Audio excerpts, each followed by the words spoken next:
If I said to you Mad as Hell, Temptation, and Faulty Towers, what on earth do they have in common? The answer in just a moment.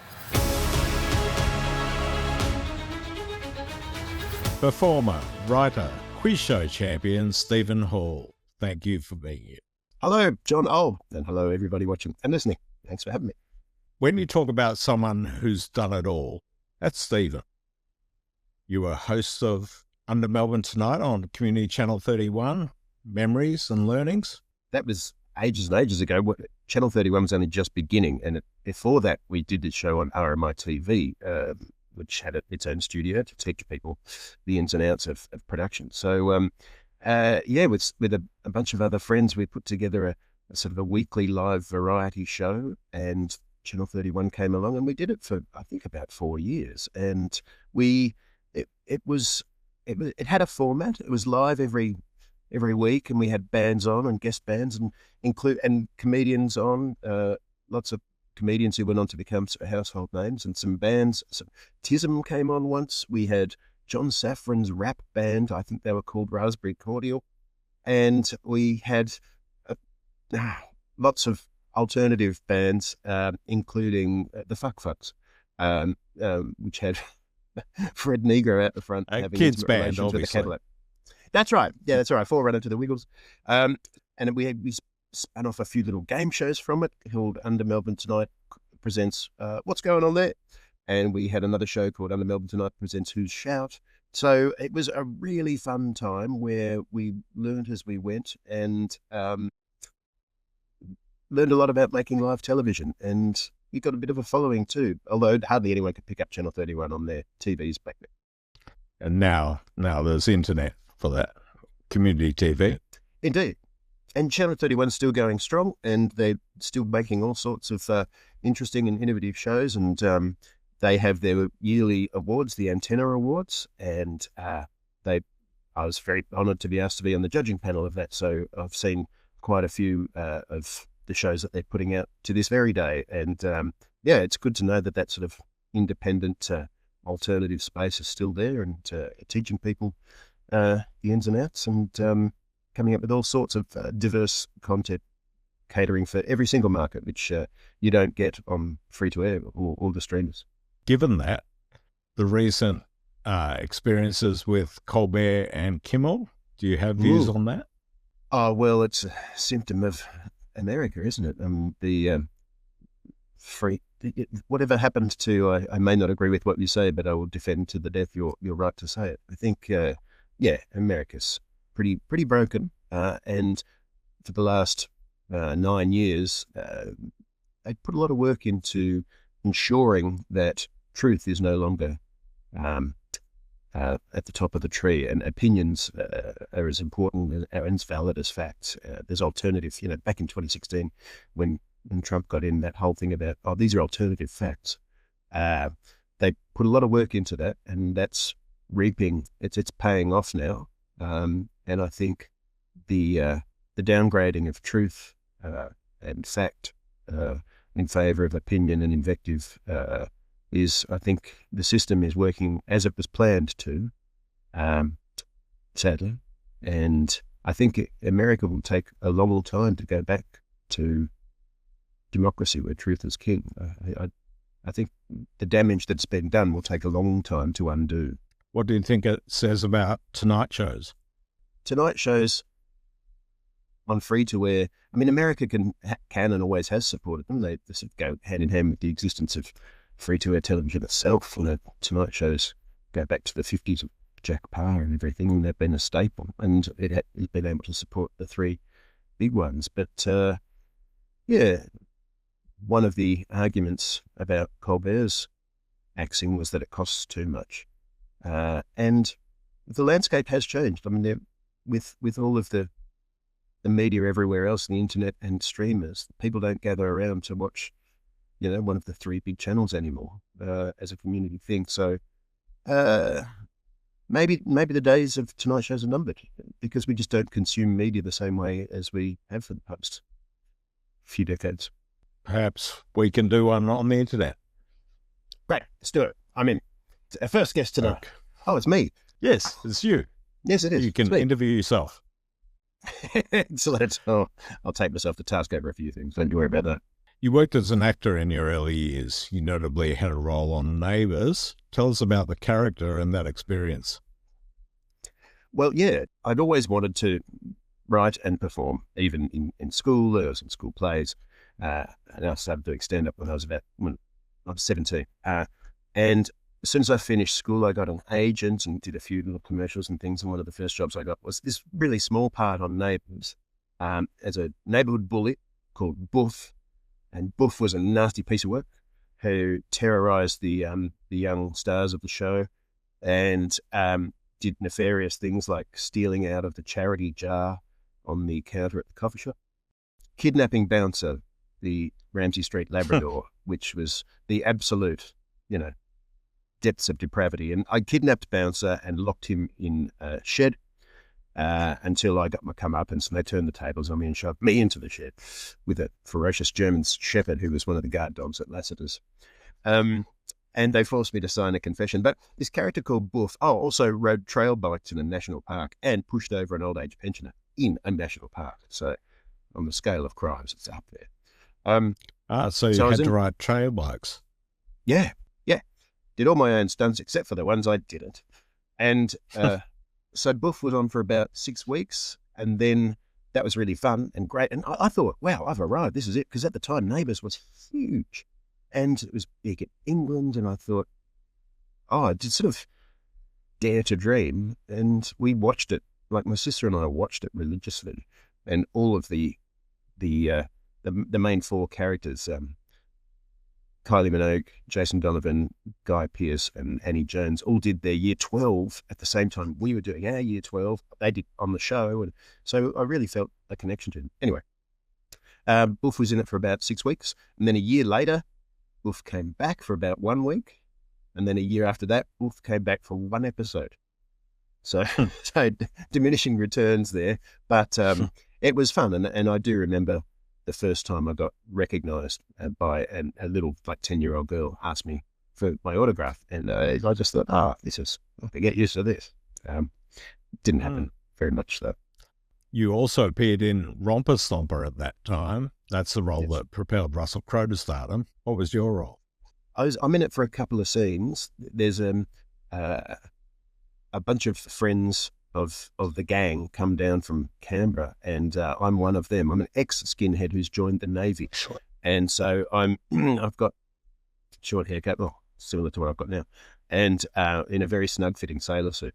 And so we all roll up, and then there's this party where everyone's jumping around, and the next morning I say goodbye to Russell in his underpants. He's in his underpants, I should clarify, not both of us. Was this part of the film? Yes, this is part of the film. Yes, it was. Just to be perfectly clear. So I had a little exchange with him. And so, I've got sort of 5 or 6 lines in the film. And I was only there for like a day or two, or maybe, I think 2 days, and had a rough idea what it was about. But then I remember going to see it, taking my mum to see it at Northlands Hoyts. And just coming out of there going, wow, that is a hell of a ride. And sorry about the rude bits, Mum. And it was, very, very powerful film. And it was good to be part of. And you could tell watching him in it, watching Russell Crowe in it, and Daniel Pollock as well. Just thought, he's destined for big things. There's no question. And then when he went off to Hollywood, I thought, yeah, absolutely. Because he is just amazingly magnetic and charismatic, and you can't take your eyes off him. It's similarly Daniel Pollock, but he died not long after the film, maybe even before the film came out. But I thought he had a big future as well, potentially. But you've appeared in many other films, including The Wog Boy and Now Add Honey. You wrote and appeared in the sketch show Russell Gilbert Was Here. Yep. The Wog Boy, I was only there for an afternoon, and I was a policeman who is the grown-up version of a child who taunted Nick's character when he was a kid. I was only there for an afternoon, and he and Nick has the line something, "Mate, don't I know you from somewhere?" And I say, well, but we've all changed a lot since then, something like that. Yeah, then that went on to be a great big success, didn't it? I think it was a big sort of movie that year. $16 million, was it? Yeah. Russell Gilbert was here. That's sort of the prelude to sketches on social media today. Everyone got involved to make it. It was done on the smell of an oily rag, wasn't it? I mean, we all chipped in, and Brent, who was like the entire production crew, did sort of everything. It was, very fond memories of that. It was really fun, and working with yourself and the other writers and performers, and we're still friends to this day and get together for dinner from time to time. So that was, that was a lot of fun shooting in and around Channel 9 in Richmond, which is now no longer there. It's now a block of apartments, Television City. But it was a fun and exciting place to be back then. And you would walk down the corridors with all the photos of the famous faces from the past. And Wardy, one of the writers, would take us down these corridors saying, they call it the corridor of dreams. Come on, let's take a look around. And, give us tours around the place. Very fond memories of Russell Gilbert and Russell Gilbert. Yeah. Well, speaking of the stars on Channel 9, in the telly movie The King, you played Bert Newton opposite Stephen Curry's Graham Kennedy. Yes, that was around, when was that? 2007, 2006, 2007. Yeah, and there was a telly movie directed by Matt Saville and produced by Jason Stevens, formerly of The D Generation. And auditioned for the role, and Stephen and I were Graham and Bert, and I did lots of research for that, and that was a joy, and it seemed to be one of the first of that wave of telemovies about Australian entertainers and bands, because they seemed to come pretty thick and fast after that, from Molly to Peter Allen to Paul Hogan to In Excess, Olivia Newton-John. They just are onto a good thing there. But we were, I think, probably the original of that wave. And Cuz's performance was incredible, of course, and picked him up for a number of awards, and so it should have. But it was, great fun, a really good script and a really well-made film. And very, very happy to be part of that. That's great. And it would have been an honour to be Bert. It was. And sometime afterwards, I met the great man, and he was invited to be a part of the film, and to, be consultant on it, but he sort of politely declined because he had made a promise to Graham Kennedy during Graham's life that if something like this happened, he wouldn't get involved. And so he just honored that promise to Graham. But he was so charming and pleasant when he met me, and Patty, his wife, was there at the time, and he said, "Look, Patty, see how good looking I was." So it was very nice. He's a smoothie, he's a charmer. And then I met him another time, just at Channel 9 actually, and he said, "Oh, hello, Stephen, nice to see me." And he said that he hadn't seen it, which it might have been. That may not have been true. I don't know. He just probably said, "But did you enjoy doing it?" Yeah, it's fantastic. So he was just very, charming and pleasant, and it was very nice to meet him. I was pretty intimidated, but it all went well. And you mentioned D-Generation. You performed with Working Dog on their series The Hollowmen, which was sort of a precursor to Utopia. Very much so. Yeah. That was 2008, I think, and there were 2 6-part series, so 12 episodes in total. And they put together this team. It's about the Prime Minister Cabinet Office, and I was cast alongside David James as a sort of a double act, really.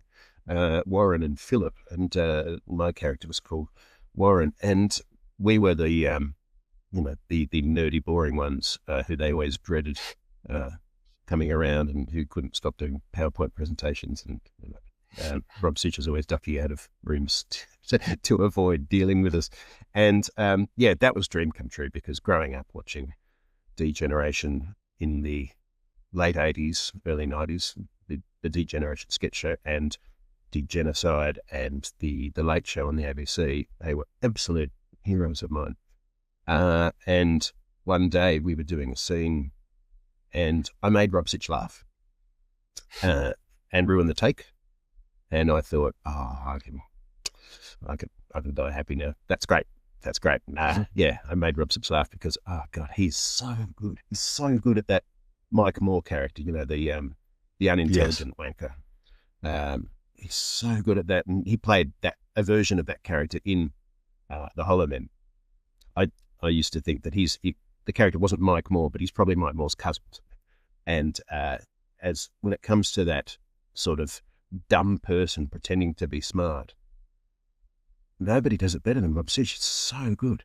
Which, oh God, I love how he does that, and it was a joy to be in scenes with him when he's doing all that stuff. Love it. Now, you were a producer on the original version of Deal or No Deal. How'd that come about? Yeah. I had worked on a short-lived, writing questions and script on a short-lived game show called Shafted, starring Red Simons on Channel 9 in around 2000, 2001. That was in the Weakest Link era, wasn't it? It was, yeah, and it was a bit mean and nasty, and it invited contestants to lie and deceive and cheat each other. It didn't last very long.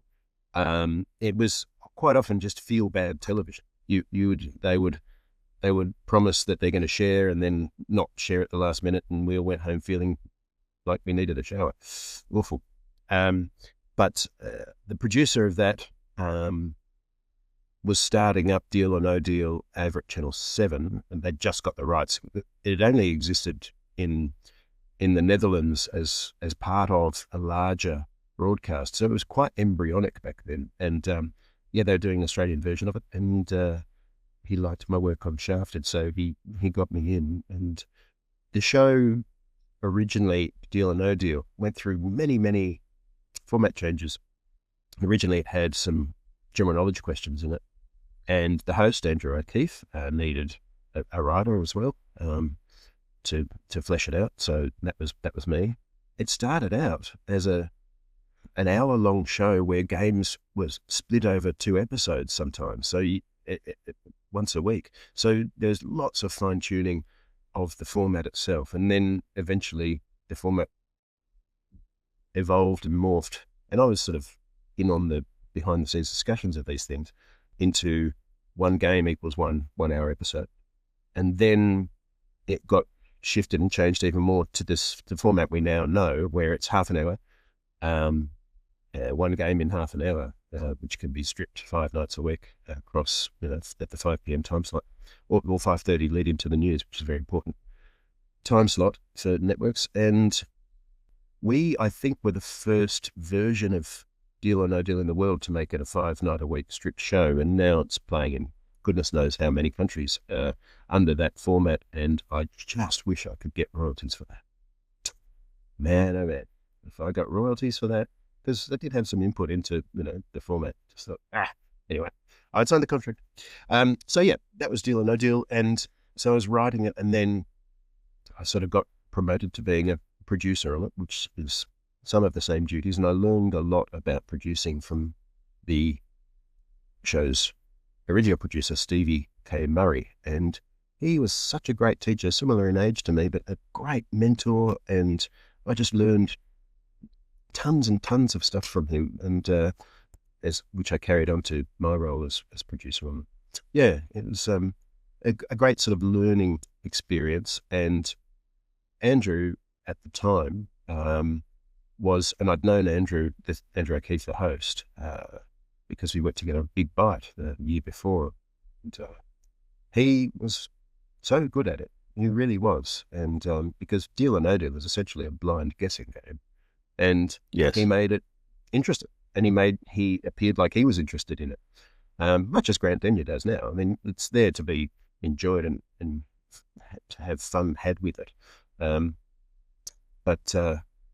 Yeah, this was Andrew. This was before his various troubles, and yeah, he was great at it. It's very sad to see what's the direction his life has taken since those days. it is. Also, as a writer, you've worked on many of the major Australian comedy shows, including Full Frontal, as you mentioned, Backburner, Spicks and Specks, Newstopia, and the original Talking About Your Generation.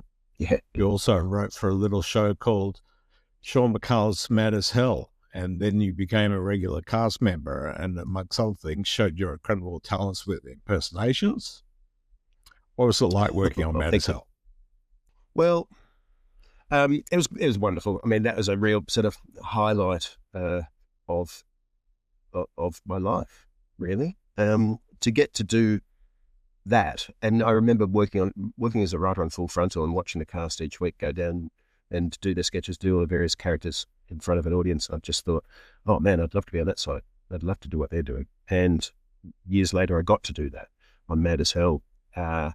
And yeah, it had 15 seasons, as you know, and I was writing on it in season 1, and then from season 2 onwards, I was a member of the cast, and it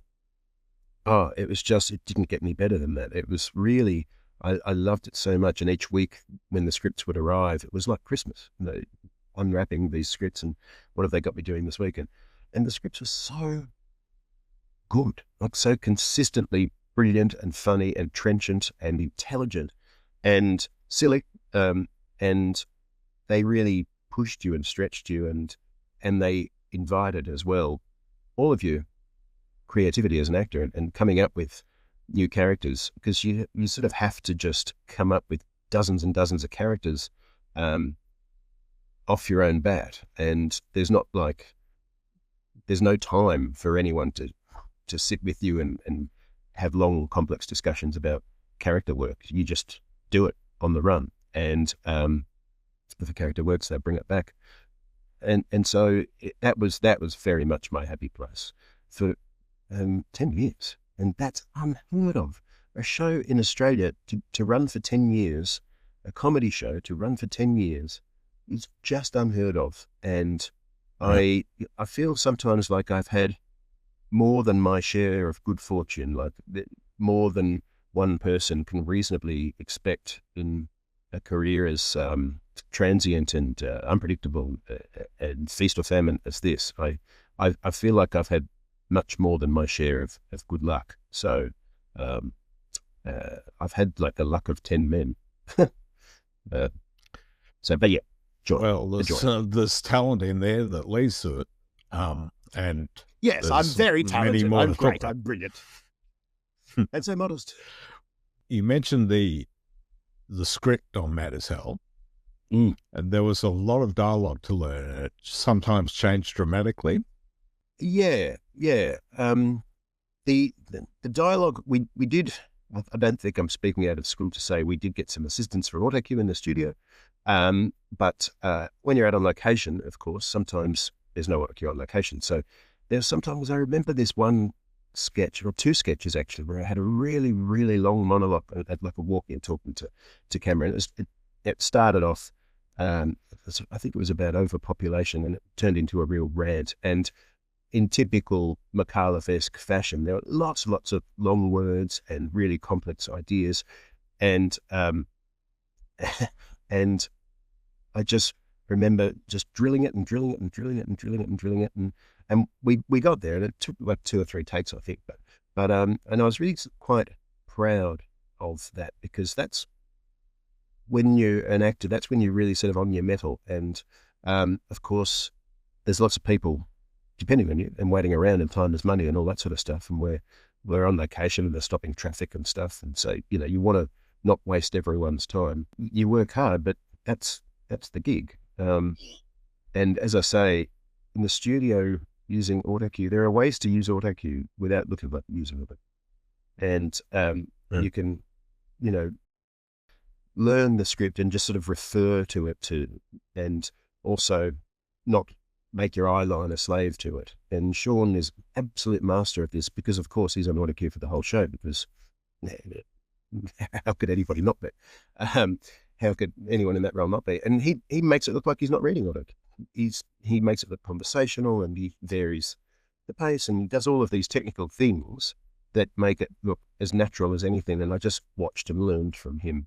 yeah, I'm really grateful for that. He's a great. I don't think he he wasn't deliberately teaching me how to do it, but I just watched and learned from him. Yeah.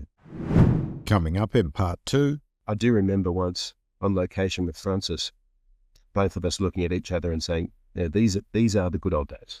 We'll really miss this when it's gone, because everything comes to an end, of course. And they were the good old days. They really were. It doesn't get any better than that. Then some guy called John Cleese personally cast Yes. you as Basil Fawlty in his stage adaptation of the TV series Fawlty Towers. Yeah. And that was like Spamalot all over again, because this is Monty Python coming to our very doorsteps. I made him laugh in my auditions and the stuff that I was doing. He said, "Thank you for reminding me how funny this is." And his daughter was there, Camilla, and she said, "Well, you would say that. You wrote it." I turned around and it was him, and he was standing right behind me. And I said, "Oh, hello." and he said, "I just want to let you know you're doing wonderfully well." And I thought, wow, that's a pretty bloody good omen. I answered the phone and she said, "Hello, Basil." Man, what a phone call. In 2005, Stephen was grand champion on the quiz show Temptation, which was a rebooted Sales Century. And at the time, he won $672,000 of cash and prizes, which was one of the largest quiz show wins. What did you win, and did it set you up the way everyone imagined? Yes, is the short answer. Plenty more fascinating chats to come. Like, subscribe, see you soon.